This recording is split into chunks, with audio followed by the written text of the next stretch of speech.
There will always be technological shifts, but big tech companies are super important. The capital expenditure demands that the Mag 7 or the top 4 or 5 companies spend $500 billion a year on expanding AI capacity.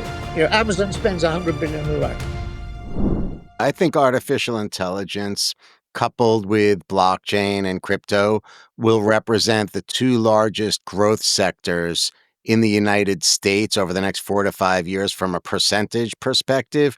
But what's interesting is that with deregulation and also with certainty as it relates to the law in the United States, these two industries, crypto and AI, will have a positive impact, almost like a rocket ship across different business sectors, from finance to medicine to sports and entertainment, the creative industries, and beyond. People don't really look at AI as like the underpinning when they're evaluating businesses. They see it as a standalone business. So I think it's going to be very interesting. But when you lay out those big tech companies, Martin, and then you mentioned Trump on top of it, what I'm wondering is this, like, will the next generation, let's say young millennials or really Gen Z, Gen Alpha, are they going to be more influenced, and will society be organized more because of the tech companies or because of governments? Like, take Western um, uh, governments today in particular. Think in terms of maybe the United Kingdom and the United States of America to start. Will my children be organized more from the big tech companies that you mentioned, or from like the United States federal, state, and local government? I think big tech companies are super important. I think it's really interesting. President Xi several years ago said he was going to cut up. Remember when Jack Ma was pushed out, when he made that ill-advised speech to the Hong Kong regulator or whatever it I was, remember, yeah, he pre the disappeared. AMP financial IPO, and he disappeared. And then President Xi said he was going to cut Alibaba was going to be cut up. The regulator would cut it up into 6 pieces. Or to this day, it hasn't been cut up. I think the Chinese government understands what I think we have to understand. That big tech. You only got to look at Ukraine. You've only got to look at Iran. You've only got to look at the Middle East war to know that technology is a vital, not just from the point of view of efficiency and productivity in the country, but defense and offense. Correct. So big tech, when you split these big tech companies up, there's swings and roundabouts here.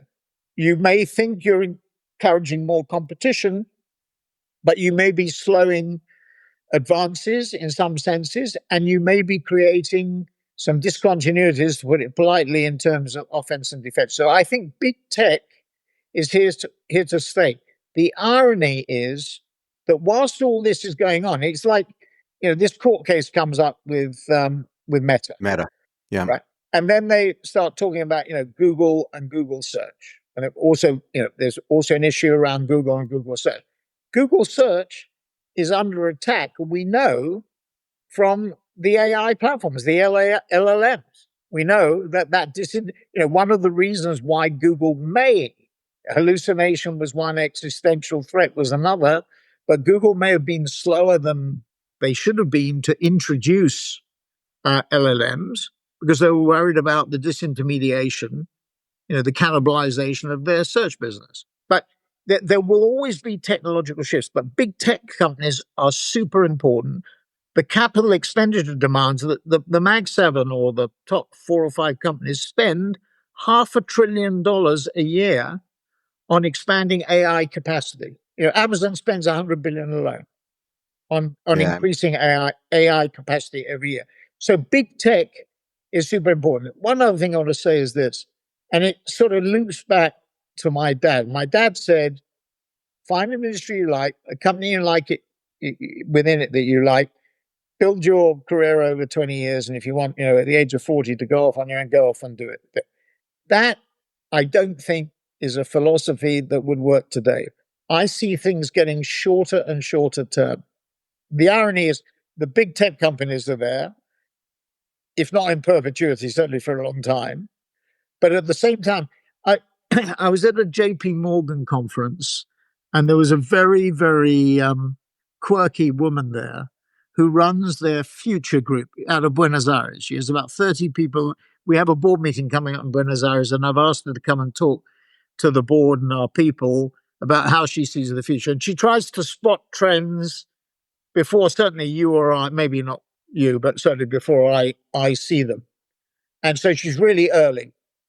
And she said a very obvious thing. It was on in Lake Como, and Jamie Dimon was there, and all the JP Morgan people were there.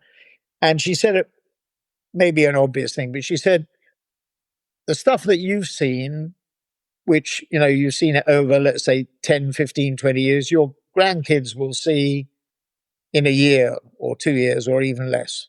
So the speed of a development and adoption accelerates.